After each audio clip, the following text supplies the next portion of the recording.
नमस्कार, मी सागर राजे. प्रभात पर्व न्यूजवर आपलं सर्वांचं स्वागत करतो. आपण सध्या उरणमधील चांजे ग्रामपंचायत कार्यालयामध्ये आहोत आणि या चांजे ग्रामपंचायत कार्यालयामध्ये आज बालई गावचे ग्रामस्थ त्यांचे 92 प्रॉपर्टी कार्डचे प्रस्ताव या ठिकाणी त्यांनी ग्रामसेवक आरजी म्हात्रे यांना सादर केलेला आहेत. अर्थातच ओबीसी नेते गावठाण विस्ताराचे अभ्यासक राजाराम पाटील साहेब देखील या ठिकाणी आहेत. सुरुवातीला आज या ठिकाणी प्रस्ताव सादर केल्यानंतर पहिली प्रतिक्रिया मला ग्रामसेवक आरजी म्हात्रे साहेबांची घ्यायची. साहेब, खरं म्हणजे आपल्याशी जेव्हा चर्चा केली, मुळातच आपण या विषयाचा अगोदरच अभ्यास केलेलं मला जाणवलं आणि आपण या सर्व अगोदरच या बाबतीत ठराव देखील पारित केल्याची माहिती या ठिकाणी दिलेली आहे. आज हे प्रस्ताव 92 प्रस्ताव आपल्याला सादर केल्यानंतर आपण यापुढे नक्की काय करणार आहात? सर, बालई आणि कालालोंढा येथील ग्रामस्थांच्या मागणीनुसार 26/1/2023 रोजी आपला ठराव गावठाण विस्तारासंदर्भाचा ठराव पारित झालेला आहे आणि सदर ठराव माननीय जिल्हाधिकाऱ्यांकडे आपण मंजुरीसाठी पाठवणार आहोत. बालई आणि कालालोंढा येथील गावठाण विस्तारासाठी जे सहकार्य लागेल ग्रामपंचायतीकडून ते आजच्या अर्जानुसार आपण देण्यास तयार आहोत आणि त्यांचे आपण आता प्रत्येकाचे घरं किती वर्षापासून जुने आहेत याचे दाखले पाहिजेत. ते दाखले टप्प्याटप्प्याने मी 1111 घरं आहेत आपल्याकडं, त्यांचे मी तात्काळ देण्यात सहकार्य करणार आहे. बरं पाटील साहेब, मला खरं म्हणजे ना म्हणजे एक पॉझिटिव्ह अशी ही माहिती या ठिकाणी मिळते. सुरुवातीला आपली जेव्हा चर्चा झाली की आज 1970 साली सिडको आली, त्यानंतर सिडकोनं डायरेक्टली कुठल्याही पद्धतीचा पंचनामे न करता गावच्या शेवटच्या घरापर्यंत त्यांनी तिथे सातबारी त्यांच्या नावावर फिरवली. अगदी एसीमध्ये तुम्ही नेहमी म्हणत असता. आणि आज ही घरं अनधिकृत ठरवली जात आहे. बालई गावच्या ग्रामस्थांबाबत देखील हीच परिस्थिती आहे की सिडकोच्या अधिकाऱ्यांनी आता तेच उतारे सिडकोच्या नावावर आहेत आणि मुळात अनेक वर्षांपासून अगदी पिढ्यानपिढ्यापासून तिथे त्या ठिकाणी ते ग्रामस्थ राहतात, परंतु आज देखील ती घरं अनधिकृत आहेत. आपण त्या घरांचे प्रॉपर्टी कार्ड मिळवण्यासाठी अनेक म्हणजे काही महिन्यांपासून भांडता मला माहिती आहे. त्या संदर्भात तहसीलदार कार्यालयामध्ये देखील एक बैठक झालेली आहे. तिथे देखील त्यांनी सिडकोचा अभिप्राय पाहिजे असं देखील या ठिकाणी म्हणलं होतं. म्हणजे तिथली त्यांची जी भूमिका आहे ती खरोखर ग्रामस्थांच्या फायद्याची मला दिसली नाही. परंतु आता मात्र ज्या आपल्या ग्रामसेवकांनी जे सांगितलं, मुळात लोकप्रतिनिधी जेव्हा असतात बॉडीवर त्याचा काय फायदा होतो हे मला मुद्दामच जाणून घ्यायचे की सिडकोमध्ये लोकप्रतिनिधी नाही म्हणून ते त्यांचा विचार करतात. तहसीलदार कार्यालय हे महसूल विभागाचं आहे, तिथं काही लोकप्रतिनिधींचा संबंध नाही, ते मग एकमेकांचं विषयी अभिप्राय घेण्याच्या भानगडीत पडतात. इथे मात्र ग्रामपंचायत असल्या कारणाने उशिरा का होईना परंतु लोकप्रतिनिधींना आपल्या ग्रामस्थांच्या मागणीचा ती योग्य आहे हे जाणवल्यानंतर ते पॉझिटिव्ह आपल्या बाजूने येतात. हे सगळ्या प्रकरणाकडे पाहत असताना आपण काय प्रतिक्रिया द्याल? मला इथले जे ग्रामसेवक आहेत म्हणजे माझ्या मंत्रालयापासून मुख्यमंत्र्यापासून ते ग्रामपंचायतचा जो प्रवास आहे गावठाण विस्तार चळवळीचा, ते म्हात्रे साहेबांशी भेटल्यानंतर मला खूप आत्मविश्वास आणि आनंद वाटला की आमची लोकशाही आज जिवंत आहे. या आमच्याच कमिटीतले चव्हाण साहेब इथे आहेत. चव्हाण साहेब कुठे आहेत? हे माझ्या बाजूला आहेत. आणि इथले जे सरपंच आहेत, सरपंचांचं नाव अमित भगत साहेब, यांच्याशी आम्ही सुरुवातीला चर्चा केली आणि अमित भगत यांनी आम्हाला अतिशय चांगला प्रतिसाद दिला, म्हणजे ते सकारात्मक वाटले. आणि आज प्रत्यक्ष हे भेटल्यानंतर लक्षात आलं की त्यांनी हा ठराव पॉझिटिव्ह पद्धतीने घेतलाय आणि तो आता जिल्हाधिकाऱ्यांना त्यांनी पाठवणार आहेत. आता प्रश्न असा आहे की तुम्हाला माहिती आहे की भगतसिंगांनी आपल्या देशासाठी खूप मोठं काम केलं, परंतु त्यांचं काम विधानसभेत त्या काळच्या लोकसभेमध्ये निषेध व्यक्त करण्याचं होतं. आता इंग्रज सरकार आपलं शत्रू होतं म्हणून त्यांना अतिरेकी ठरवलं गेलं, कोणाला? भगतसिंगांना. त्याच पद्धतीनं सिडको ही लोकप्रतिनिधींची संस्था नाही, ती भूमाफिया संस्था आहे. आता ती इथल्या ग्रामस्थांना अतिक्रमित म्हणजे अतिरेकी ठरवते, परंतु आम्हाला आमच्या लोकप्रतिनिधीबद्दल विश्वास आहे. चांजे ग्रामपंचायतमधले जे सदस्य आहेत सगळे आणि ग्रामसेवक यांनी हा विषय आज ज्या पद्धतीने मांडलाय त्या पद्धतीमुळे लोकांचा लोकशाहीवरचा विश्वास वाढणार आहे. आणि 73वी घटनादुरुस्ती काय सांगते की ती असं सांगते की ग्रामसभा जी आहे आमची चांजेची, ओ जरा गप्प बसत आहे, ही जी ग्रामसभा आहे ही ग्रामसभा लोकसभे इतकीच महत्वाची आहे. आता आपण इथे प्रॉपर्टी कार्डचे अर्ज घेऊन आलोय, इथे आमच्या महिला चर्चा करतात. सगळ्यात महत्वाचं काम जे आहे ग्रामपंचायतीचं, ती जी घराची लोकांची प्रॉपर्टी आहे, 5-5, 6-6 कोटीचे बंगले आहेत, ती प्रॉपर्टी ही कधीपासून आहे, तिला टॅक्स कधी नागरिक भरतात? टॅक्स भरतात म्हणजे शासनाला कर देतात. आम्ही कर देऊन राहतो, भारताचे नागरिक आहोत. मग ती घरं अनधिकृत जर सिडको म्हणत असेल तर सिडकोला उत्तर देणं हे या ग्रामसभेचं आणि ग्रामपंचायतीचं काम आहे. परंतु 70 वर्षामध्ये या पनवेल उरणमध्ये एकही ग्रामपंचायतचा ठराव पास झाला नाही, म्हणजे गावठाणाचा ठराव पास झाला नाही. याला सगळ्यांना जबाबदार आम्ही आहोत. मी या महिलांना का ओरडलो की हे कोणासाठी चाललं हे कळलं पाहिजे. आपल्या गप्पा आपल्या नवरात्र चालूच राहणार आहे, पण 70 वर्षात आम्ही आमचं प्रॉपर्टी कार्ड मिळवू शकलो नाही. याला ग्रामसेवकांना दोषी धरता येत नाही, सरपंचांना पण दोषी धरता येत नाही. ते आपापल्या कामात असतात, त्यांनी ते शासनाने दिलेले ते कामं करत असतात. पण नागरिक म्हणून आमचं काम आहे, होय या देशाचे आम्ही नागरिक आहोत आणि आम्ही इथे राहतो, आम्ही या देशाला टॅक्स भरतो, आम्ही अतिरेकी नाही, आम्ही देशाचे नागरिक आहोत. तर आमचं किमान घराला आमचा अधिकार द्या. भारत माझा देश आहे, भारत हे महान राष्ट्र आहे, आमचे पंतप्रधान बोलत असतात. अरे पण त्या राष्ट्राचा सातबारा जर आमच्या नावावर नसेल, आणि सिडकोने आता 4-5 दिवसांनी नोटीस लावल्यात, या बालई काळाधोडाला नोटीस लावल्यात, घरं पाडणार आहेत, पण लोकांना काय त्याचं पडलेलं नाही. आणि जे कोणी लोक ह्यामध्ये काम करतात ते फक्त सिडकोवर बोरच्या नेतात, आमचं घरं वाचवा सांगतात. परंतु सिडकोला कायदेशीर उत्तर दिलं पाहिजे. इथे ज्या आजच्या साधारणपणे 91 लोकांनी अर्ज केलेत, त्यांनी स्वतःचं प्रतिज्ञापत्र सादर केलंय, स्वतःचं घर मोजलेलं आहे, चतुष्सीमांच्या मालकांचे पंचनामे त्याला जोडलेले आहेत, आणि सरकारची 10-12 पत्र त्यांच्या बाजूने ती जोडलेली आहेत. आणि मी एक तो गावठाण विस्ताराचा प्रस्ताव जो आहे ना, तो किती सिस्टमॅटिक होता मी पाहिला होता. तर आहे का 2 मिनिटं मला दाखवा. त्याच्यामध्ये किती चांगल्या पद्धतीने आहे ना सगळी मांडणी केलेली मी पाहिले. मुद्दाम आपल्या प्रेक्षकांना तो दाखवू इच्छितो. आपण हा जो प्रस्ताव बनवलेला आहे, हे प्रस्ताव फक्त काय स्वतःचं हे असं मत नाहीये की अहो एक पानाचा नाही, पूर्ण द्या ना तुम्ही. हा वेगळं प्रश्न काय आहे, प्रश्न असा आहे की हा प्रस्ताव माजी न्यायमूर्ती, सुप्रीम कोर्टातले वकील, हायकोर्टातले वकील आणि आलेले निर्णय न्यायालयाचे, ह्या सगळ्यांचा अभ्यास करून आपण बनवलाय. याच्यामध्ये आता आपल्याकडे माहित आहे की एखाद्याकडे घराचे पेपर नसतात, जमीन खरेदी केल्याचे पेपर नसतात, किंवा ते हरवलेले असतात. अशावेळी त्या माणसाचं जे प्रतिज्ञापत्र असतं ते सुप्रीम कोर्टात चालतं. समजा मी माणूस आहे, माझ्याकडे कुठलाही पेपर नाही, आदिवासी आहे, जंगलात राहतो, माझ्याकडे काहीच नाही, पण मी भारताचा नागरिक आहे, तर मी प्रतिज्ञापत्र सादर करणार, माझे हे जे पेपर आहेत ते मी इथे राहतो.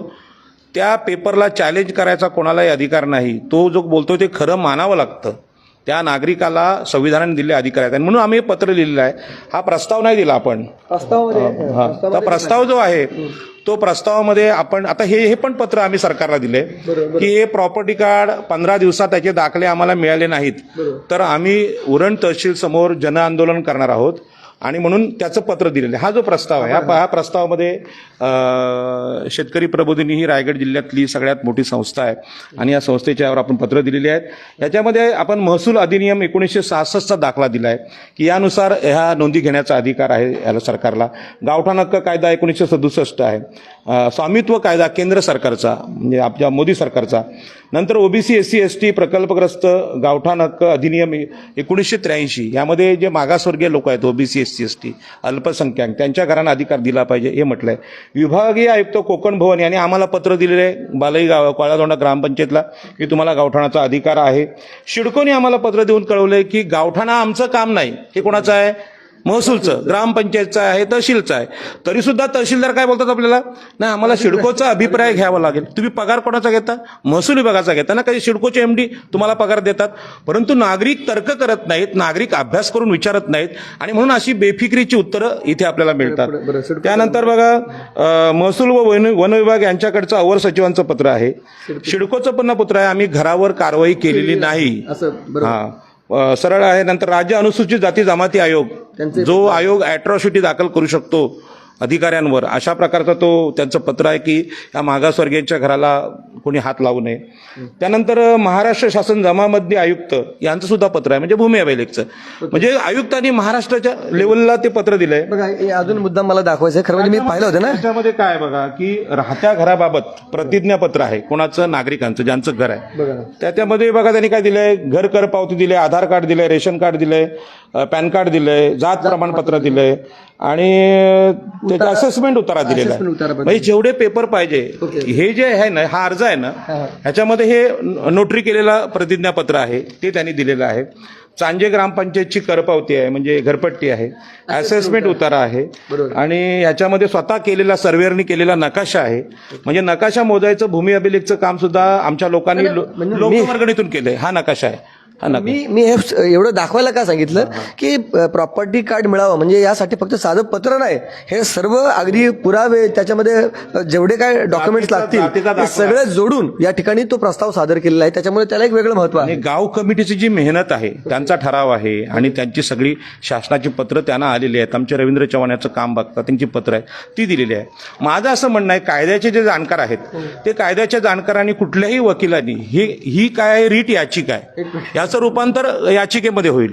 आता जर सरकारने आम्हाला 15 दिवसात हे दिलं, आम्ही कोर्टात जाणार आहोत, आमचे वकील रेडी आहेत. पण पाटील साहेब, दुसरा प्रश्न मला विचारायचा आता, ग्रामपंचायतीचा अधिकार सीमित आहे म्हणजे तुम्ही प्रस्ताववरती जिल्हाधिकाऱ्यांना पाठवणार, प्रॉपर्टी कार्ड देण्याचा अधिकार नक्की कोणाचा, म्हणजे महसूल विभागाचा, ग्रामपंचायतीचा, की मग सिडकोचा, की भूमी अभिलेखचा? कसं आहे बघा, हा प्रॉपर्टी कार्ड हा महसूल विभागाचा अधिकार आहे, हा सिडकोचा नाही. आपण इकडच्या लोकांना गैरसमज पसरवला. सिडको ही सर्वोच्च संस्था, सिडको हे महामंडळ आहे. म्हणजे मुख्यमंत्र्याची गाडी स्वतःची असते, ते मुख्यमंत्री हे आपले सगळ्यात पहिले लोकप्रतिनिधी आहेत आपले. आणि एसटी महामंडळाची बस, यामध्ये जो फरक आहे, एसटी बस आणि मुख्यमंत्र्याची स्वतःची गाडी, त्याचा ड्रायव्हरचा पगार, यात फरक आहे ना. एसटीच्या चालकाचा पगार आणि मुख्यमंत्र्याच्या ड्रायव्हरचा पगार हा जेवढा पगार फरक आहे तेवढं सिडको आणि ग्रामपंचायतमध्ये फरक आहे. हे जे कर्मचारी आहेत हे ग्रामपंचायतीचे आहेत, म्हणजे लोकप्रतिनिधींची संस्था आहे. सरपंच म्हणजे साधी व्यक्ती नाही. पंतप्रधान आणि सरपंच यांच्यामध्ये साम्य आहे. सरपंच हे एकक आहे तिथल्या स्थानिक स्वराज्य संस्थेचे आणि दिल्लीचे पंतप्रधान आहेत. पण सगळा कारभार हे पंतप्रधान करू शकत नाहीत आणि म्हणून लोकशाहीचं विकेंद्रीकरण केलं. ग्रामसेवक आहेत त्यांना सुद्धा तेवढाच दर्जा आहे, जेवढे मोठे IAS अधिकारी असतात तेवढाच मोठा यांना मान आहे. परंतु आम्ही ग्रामपंचायतीला हा मान कधी दिला नाही. ग्रामपंचायतीकडे ह्या नजरेने आम्ही कधी पाहिलं नाही. आणि म्हणून गावठाण चळवळ ही लोकशाही मजबूत करण्याची चळवळ आहे. आता आमच्या बालगी काळ्या धोंडा जी हे आहेत गाव कमिटी, यांच्या नेहमी सभा होतात, नेहमी मिटिंग होतात, तिथे लोक येतात, कार्यकर्ते एकत्र येतात, काम करतात. अशा सभा ग्रामसभेच्या म्हणजे ग्रामपंचायतच्या झाल्या पाहिजे. आणि जेवढी घरं आहेत त्यांना प्रॉपर्टी कार्ड भेटले पाहिजेत. पण आपल्याकडे परत एकदा ग्रामसेवकांकडे जाणार मी तुम्हाला तोडून. मग एक तर आता तुम्ही सगळी पॉझिटिव्ह दिसता, ही चांगली गोष्ट आहे. परंतु अनेक वर्षांपासून आपण यामध्ये काम करतात, ग्रामसेवक म्हणून काम करता. या सगळ्या ग्रामपंचायती असतील जिथे जिथे आपण काम केलं, तुम्ही कधी पाहिलेलं आहे का तिथे असा प्रॉपर्टी कार्डसाठी किंवा गावठाण विस्ताराचा प्रस्ताव मंजूर झालेला असं कधी किंवा गेलेला आहे? सर, असा कधी मुद्दा आलेलाच नाही, उपस्थित झालाच नाही. कारण आत्तापर्यंत गावठाण सर्वे हे झालेलेच नाही ते. त्याच्यामुळं गावठाण विस्ताराच्या आता प्रस्ताव आमच्याकडे मागायला लागलेत लोक. तर फक्त मी मागाशी सांगितल्याप्रमाणे सरकारमार्फत आपले ड्रोन सर्वे झालेले आहेत प्रॉपर्टी कार्डसाठी. ते कुठे कर्जतमध्ये मी असताना कर्जतमध्ये ते प्रकार झालेले आहेत आणि त्याला आम्ही प्रतिसाद दिलेला आहे. कारण ग्रामस्थांना हक्काचा पेपर मिळणार आहे. घरपट्टी म्हणजे त्यांचं अधिकारात नाही.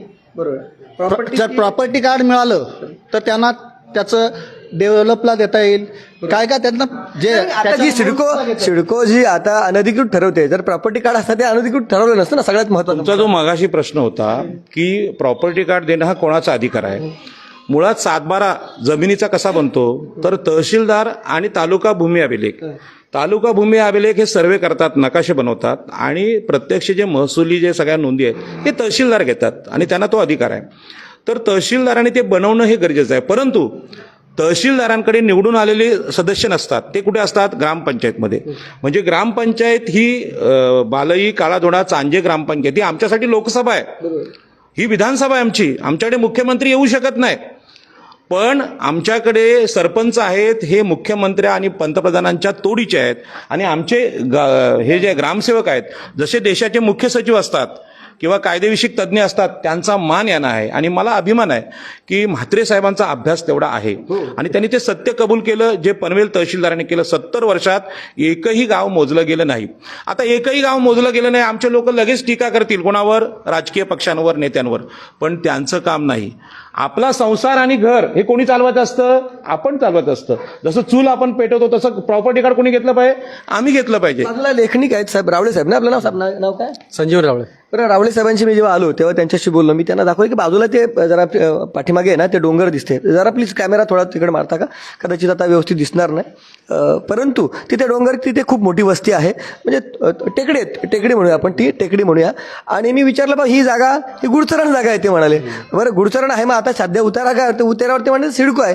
मला काय बोलायचं की बाबा पनवेल उरण भागातील अशा सगळ्या गुरुचरणी किंवा नद्या नाले या सगळ्या सिडकोने तिथे बसल्या तिथे त्यांनी त्यांचे उतारे तिथे तयार केले आणि सिडकोची नावं तिथे गेली. लोकप्रतिनिधी जर सिडकोमध्ये असते तर त्यांनी ते करून दिले असता का? म्हणजे आपल्या गावची नदी डायरेक्टली त्यांच्या मालकीचे होते, गुरुचरण त्यांच्या मालकीचे होते, सिडकोच्या मालरान सिडकोच्या मालकीचे होते.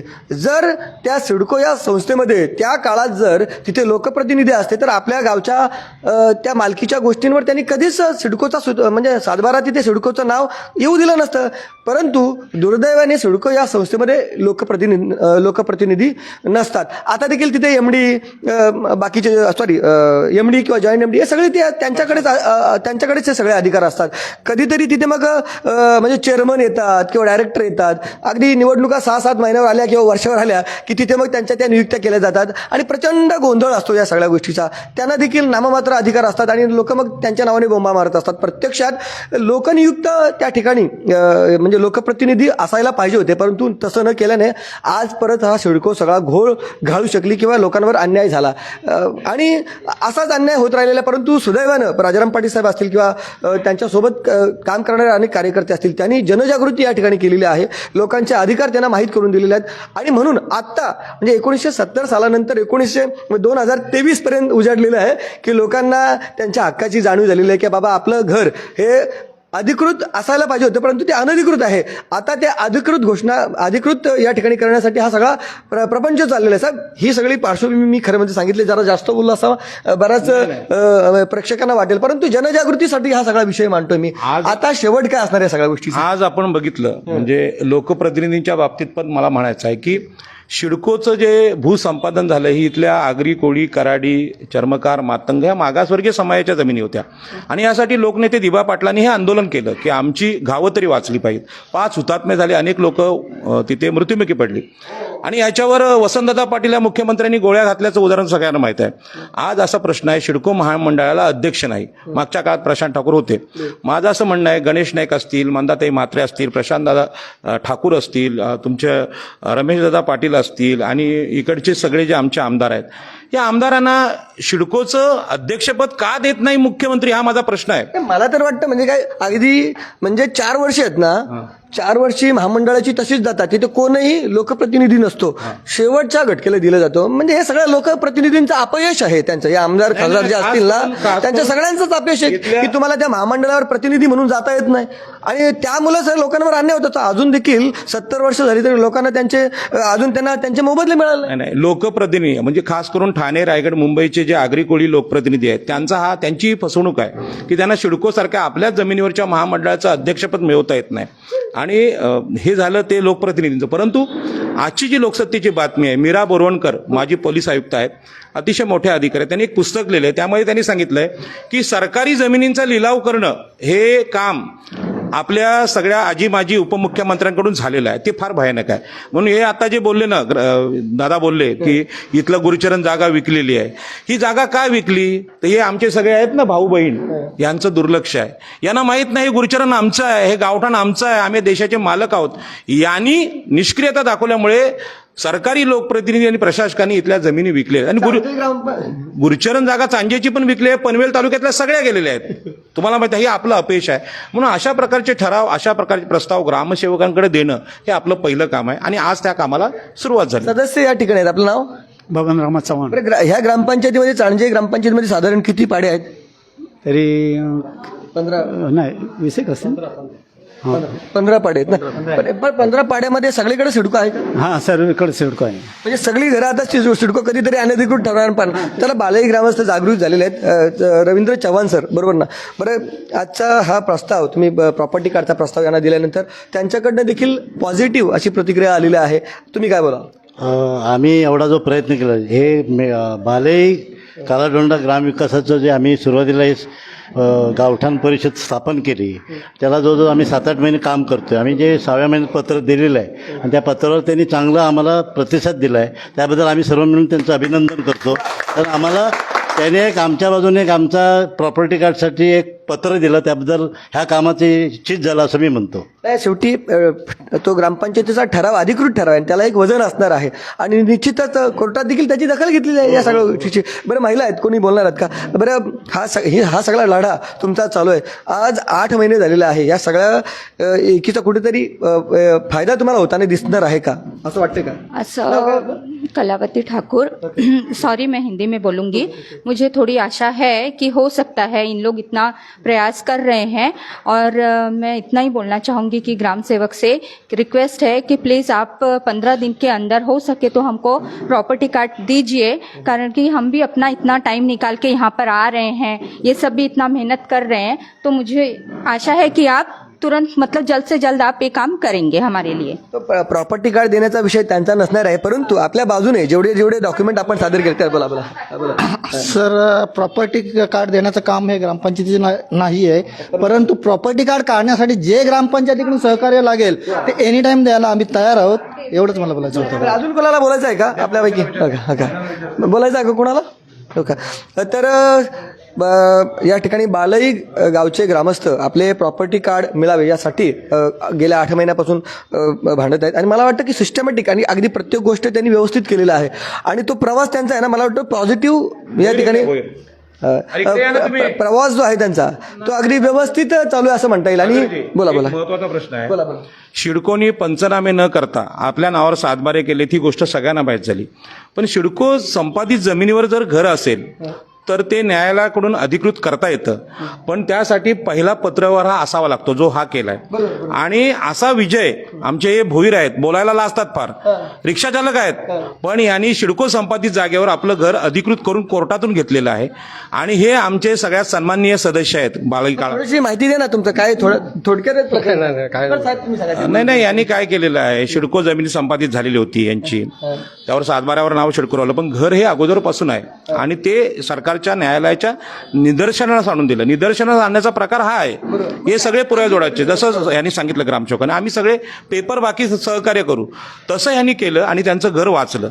मी उरणकरांना यासाठी सांगतोय की ह्यावर उपाय आहे, सिडकोवर उपाय नाही असं नाही, आणि म्हणून निराश न होता ताबडतोब आमच्या बालईच्या कार्यालयात या अशी आपल्याला विनंती आहे. शेवटचा साहेब सगळ्यात महत्त्वाचा विषय राहिलेला आहे, ग्रामपंचायतीच्या निवडणुका या ठिकाणी होऊ घातलेल्या आहेत.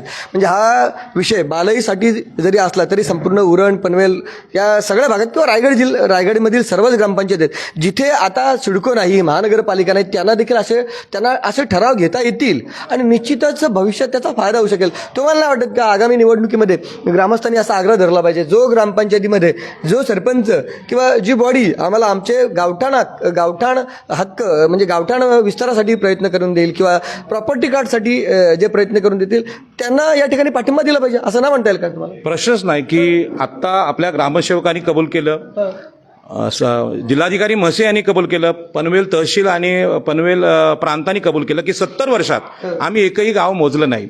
हे जे अपयश आहे, मागच्या 70 वर्षात जे सरपंच झाले, सदस्य झाले, त्यांना विषयच कळला नाही. आणि मी लोकसभा लढलेलो आहे. मला आज या ग्रामपंचायत कार्यालयाला आल्यानंतर ग्रामसेवकांना भेटल्यानंतर खूप आनंद झाला की जे काम लोकसभेत जाऊन करता येत नाही ते ग्रामपंचायतमध्ये करता येतं. मग एवढं सोपं आहे. आपल्या घराच्या जवळ दवाखाना आहे, तुम्हाला जेला जायची गरज नाही, KM ला जायची गरज नाही. साधं तुमचं गुडघ्याला काहीतरी लागलंय, पाय फुटलाय, नख लागलंय, त्याच्यावरचा प्रथमोपचार ही ग्रामपंचायत अधिक चांगल्या पद्धतीने करू शकते. आणि म्हणून सगळ्या सरपंचांना, रायगड जिल्ह्यात आज निवडणुका आहेत, माझ्या सगळ्या सरपंचांना आणि मतदारांना पण विनंती आहे, मतदारांनी एवढीच मागणी करायची आहे की आमचं घराचं प्रॉपर्टी कार्ड दिलात ना तर आम्हाला देश मिळेल, आमचं राष्ट्र मिळेल. आमच्या घराचा अधिकार कसेल, त्याची जमीन राहील, त्याचं घर. हे डॉक्टर बाबासाहेब आंबेडकरांनी कुळ कायदा केला, त्याचं जमिनी तर रायगडच्या गेल्या, पण किमान राहिलेलं घर आणि प्रॉपर्टी कार्ड, गावचा नकाशा आमच्या नावावर व्हावा, म्हणून हे ठराव ग्रामसेवकांनी आणि सरपंचांनीच घ्यायचे आहेत. त्यामुळे रायगड जिल्ह्यातल्या होऊ घातलेल्या निवडणुका या आपल्यासाठी अत्यंत महत्त्वाच्या आहेत. कारण हा काळा धोंडा आणि बालईचाच धोका नाही, तर नैना क्षेत्रामध्ये सगळी घरं अनधिकृत ठरलेली ठरवलेली आहेत. MMRD अलिबागपर्यंत गेलेले आता, म्हणजे तिथली पण घरं अनधिकृत ठरू शकतात. त्यामुळे कुठल्याही लोकांनी सुरक्षित समजू नये, कारण जमिनीला रायगड जिल्ह्यातल्या 5 कोटी रुपये गुंठा आल्यामुळे जो कोणी मुख्यमंत्री येतोय, उपमुख्यमंत्री येतोय, तो रायगडच्या जमिनी विकायला काढतोय. इथल्या जमिनी विकायच्या आणि निवडणुका लढायच्या. आणि म्हणून मीरा बोरवणकर मॅडम ज्यांनी जे आता पुस्तक लिहिलं त्यामध्ये सांगितलंय की सगळ्या राजकीय नेत्यांनी सार्वजनिक सरकारी जागा विकलेल्या आहेत. त्यामुळे धोका आता पाकिस्तानमधून नाही, आपल्याला पॅलेस्टाईनकडून नाही, आपल्याला चायनाकडून नाही, आपल्या देशातल्या लोकप्रतिनिधींकडून, भ्रष्ट लोकांकडून धोका आहे. म्हणून नागरिकांनी आपलं घर मोजलं पाहिजे, घरावर झेंडा आपल्या प्रॉपर्टी कार्डचा लावला पाहिजे. यासाठी सगळ्यांनी या आंदोलनात सामील व्हावं अशी विनंती करतो. आणि जे नगरसेवक, जे ग्रामसेवक हे प्रशासकीय अधिकारी आहेत, इतके गुणी अधिकारी जिथे आहेत त्यांना जाऊन भेटावं. आज आम्हाला वाईट वाटलं की आम्ही खूप उशीर केला. आणि म्हणून पुन्हा एकदा या ग्रामसेवकांना आणि सरपंचांना मी धन्यवाद देतो, कारण सरपंचाशी माझं फोनवरून बोलणं झालं. त्यांनी ऑलरेडी आमच्यासाठी ठराव करून ठेवला, त्यांनी त्यांचं काम केलंय. पुन्हा एकदा मी या आंदोलनाची प्रेरणा देणारे जे महान नेते आहेत दिबा पाटील यांचा जय जयकार करू आणि आपण हे बोलणं संपू. सगळ्यांनी बोलायचं आहे, लोकनेते दिबा पाटलांचा, लोकनेते दिबा पाटलांचा, डॉक्टर बाबासाहेब आंबेडकरांचा, छत्रपती शिवाजी महाराजांचा, बाळई काळाधोंडा ग्राम विकास परिषदेचा, सांजे ग्रामपंचायतीचा, महिला शक्तीचा. सर्वांच्या प्रतिक्रिया या ठिकाणी आपण ऐकलेल्या आहेत. होऊ घातलेल्या ग्रामपंचायतीच्या निवडणुका, त्याच्यामध्ये हा विषय निश्चितच इथल्या मतदारांनी मांडला पाहिजे. आपल्या प्रॉपर्टी कार्डसाठी, गावठाण विस्तारासाठी तिथल्या लोकप्रतिनिधींना जे जे त्या ठिकाणी उमेदवार असतील त्यांना आग्रह धरला पाहिजे आणि निश्चितच हा लढा संपूर्ण असाच चालू ठेवला पाहिजे. याविषयी तुम्हाला या सगळ्यांच्या प्रतिक्रिया ऐकल्यानंतर काय वाटतं, त्याबाबतची तुमची प्रतिक्रिया अवश्य नोंदवा. व्हिडिओ जर्नलिस्ट याशिन खानसह सागर राजे, प्रभात पर्व न्यूज करता, सांजे उरण. धन्यवाद.